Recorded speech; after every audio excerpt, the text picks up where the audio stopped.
വിദ്യാഭ്യാസ രംഗത്തെ എല്ലാ പ്രശ്നങ്ങളും പരിഹരിക്കുന്നതിന് ഒരു പ്രത്യേക കർമ്മമുണ്ടോ എന്ന് ഒരിക്കൽ ഒരാൾ ചോദിച്ചതിൻ്റെ ഉത്തരമാണ്.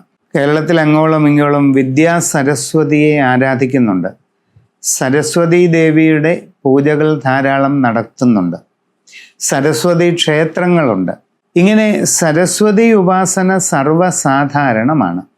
എന്നാൽ അതിൻ്റെ പിന്നിൽ അതിലും വലിയ ഒരു ശക്തിവിശേഷം ഉണ്ട് എന്നുള്ളത് എത്ര പേർക്ക് അറിയാവുന്ന കാര്യമാണ്. പരാശക്തിയുടെ 10 പ്രധാനപ്പെട്ട അവതാര ഭാവങ്ങളെ തന്ത്രശാസ്ത്രത്തിൽ ദശമഹാവിദ്യകൾ എന്ന് പറയും. കാളി, താര, ഷോഡശി, ഭുവനേശ്വരി, ഭൈരവി, ബഗളാമുഖി, ഛിന്നമസ്ത, ധൂമാവതി, മാതംഗി, കമലാത്മിക.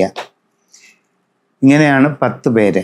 ഈ ദശമഹാവിദ്യകൾ സാമാന്യ രീതിയിൽ ക്ഷേത്രങ്ങളിൽ വെച്ച് ആരാധിക്കപ്പെടുന്ന മൂർത്തികളല്ല. ഗുപ്ത സമ്പ്രദായത്തിൽ ശാക്തേയ ദീക്ഷ വാങ്ങി ജീവിതത്തിൽ ഉപാസന വ്രതമായിട്ടുള്ളവർക്ക് പറഞ്ഞിരിക്കുന്ന ഒന്നാണ് ഈ ദശമഹാവിദ്യകൾ. എങ്കിലും ദശമഹാവിദ്യകളിലെ ദേവതാ കർമ്മങ്ങൾ അഥവാ പൂജാകർമ്മങ്ങൾ ചില പ്രത്യേക ലക്ഷ്യങ്ങൾക്ക് വേണ്ടി ചെയ്യാറുണ്ട്. അപ്പോൾ രണ്ടാമത്തെ ദേവതയായ താരാദേവിയുടെ പൂജയെ പറ്റിയാണ് ഇവിടെ പറയുന്നത്. താരാദേവിയെ വിദ്യാരാജ്ഞി അഥവാ നീല സരസ്വതി എന്നും അറിയപ്പെടാറുണ്ട്. നീല നിറത്തിൽ ശ്യാമവർണ്ണത്തിൽ പ്രത്യക്ഷപ്പെടുന്ന ഒരു സാരസ്വത ദേവതയാണ് താര. അഥവാ ഈ നീല സരസ്വതി എന്നറിയപ്പെടുന്ന താരാദേവിയുടെ അംശാവതാരമാണ് നമ്മൾ ക്ഷേത്രങ്ങളിൽ പൂജിക്കുന്ന വിദ്യാ സരസ്വതി. അതിൻ്റെ പൂർണ്ണതയാണ് താരാദേവി. അപ്പോൾ താരാപൂജ ഗൃഹങ്ങളിൽ അത്യാവശ്യം നടത്താറുണ്ട്. നമ്മുടെ ഇവിടെ കുറവാണ്. വടക്കേ ഇന്ത്യയിലൊക്കെയാണത് പലപ്പോഴും നടക്കാറുള്ളത്. അത് സാത്വികമായ രീതിയിലും ചെയ്യാവുന്നതാണ്. കൗള സമ്പ്രദായത്തിൽ ചില ക്ഷേത്രങ്ങളിൽ നോർത്ത് ഇന്ത്യയിലും ടിബറ്റിലുമൊക്കെ താരാപൂജ നടക്കാറുണ്ട്. അതല്ലാതെ തികഞ്ഞ സാത്വിക ഭാവത്തിലും താരാ ഉപാസന നടക്കാവുന്നതാണ്.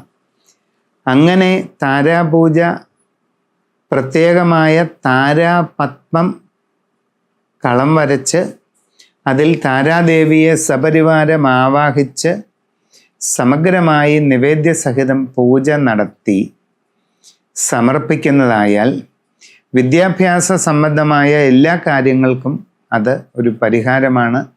ലക്ഷ്യങ്ങൾ നേടിയെടുക്കാൻ വളരെ ഫലപ്രദവുമാണ്. പലപ്പോഴും വിദ്യാഭ്യാസ രംഗത്ത് വളരെ ആഗ്രഹിച്ച് ഒരുപാട് ധനം ചെലവ് ചെയ്ത് റിസ്ക് എടുത്ത് ചില കോഴ്സുകളിൽ പോയി പകുതിയാകുമ്പോൾ തടസ്സം വരുന്നു, പഠിക്കാൻ പറ്റുന്നില്ല, പല ബുദ്ധിമുട്ടുകൾ. ഇങ്ങനെ കഷ്ടതയിലും വിഷമത്തിലുമായ പലരും വിളിച്ചിട്ടുണ്ട്, സംസാരിച്ചിട്ടുണ്ട്, നോക്കിയിട്ടുണ്ട്. ഇങ്ങനെയുള്ള അവസരങ്ങളിൽ ചെയ്യാവുന്ന വളരെ ഫലപ്രദമായ ഒന്നാണ് ഈ താരാപൂജ നടത്തി താരാദേവിയുടെ മന്ത്രോപാസന സ്വീകരിക്കണം. വെറുതെ ഒരു 3-4 മണിക്കൂർ മിണ്ടാതിരുന്ന് താരാപൂജ അറ്റൻഡ് ചെയ്ത് കൈകൂപ്പി തൊഴുതിട്ട് പോയിട്ട് പിന്നെ വേറെ ചിന്തകളും അവനവൻ്റെ കുറേ പ്രത്യേക രീതികളുമായിട്ട് മുമ്പോട്ട് പോയതുകൊണ്ട് വലിയ പ്രയോജനം ഉണ്ടാകുമെന്ന് പറയുന്നില്ല. പകരം നിത്യവും ഒരു നിശ്ചിത സമയം ഏകാഗ്രതയോടെയും ശ്രദ്ധയോടെയും ഭക്തിയോടെയും താരാമന്ത്രം ജപിച്ച് വിദ്യാരാജ്ഞിയായ ഭഗവതിയെ ദൈനംദിനം ഉപാസിച്ചു പോന്നാൽ ഉറപ്പായിട്ടും അതിൻ്റെ പ്രയോജനമുണ്ടാകും.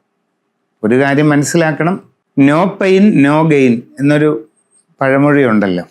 അതായത് ഇപ്പം നിങ്ങൾക്ക് നിങ്ങളുടെ വീട്ടുമുറ്റത്ത് ഒരു വെണ്ടയ്ക്ക നടണമെങ്കിലും അതിനും ഒരു കുഴിയെടുക്കണം. ചുമ്മാ ഒരു വെണ്ട അരി ഇങ്ങനെ അങ്ങോട്ട് വെതറിയാൽ കിളുക്കണമെന്നൊരു നിർബന്ധവുമില്ല. അല്ലെ ഒരു തെങ്ങിൻ്റെ തൈ നിങ്ങളൊരു കടയിൽ നിന്ന് വാങ്ങിച്ചുകൊണ്ട് വന്ന് പറമ്പിലോട്ട് ഇട്ടാൽ അത് അവിടെ തെങ്ങായിട്ട് വളരത്തില്ല.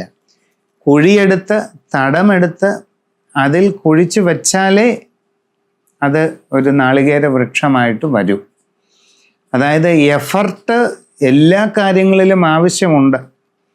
അപ്പം നിങ്ങളുടെ ഇങ്ങനെയുള്ള ലക്ഷ്യങ്ങൾ നേടിയെടുക്കുന്നതിനും ശരിയായ വ്രതാനുഷ്ഠാനത്തോടുകൂടിയും ജാഗ്രതയോടുകൂടിയും നിത്യോപാസന താരാദേവിയുടെ മന്ത്രം ചൊല്ലി ചെയ്യുന്നതായാൽ വളരെയധികം നിങ്ങൾക്ക് ഗുണമുണ്ടാകും.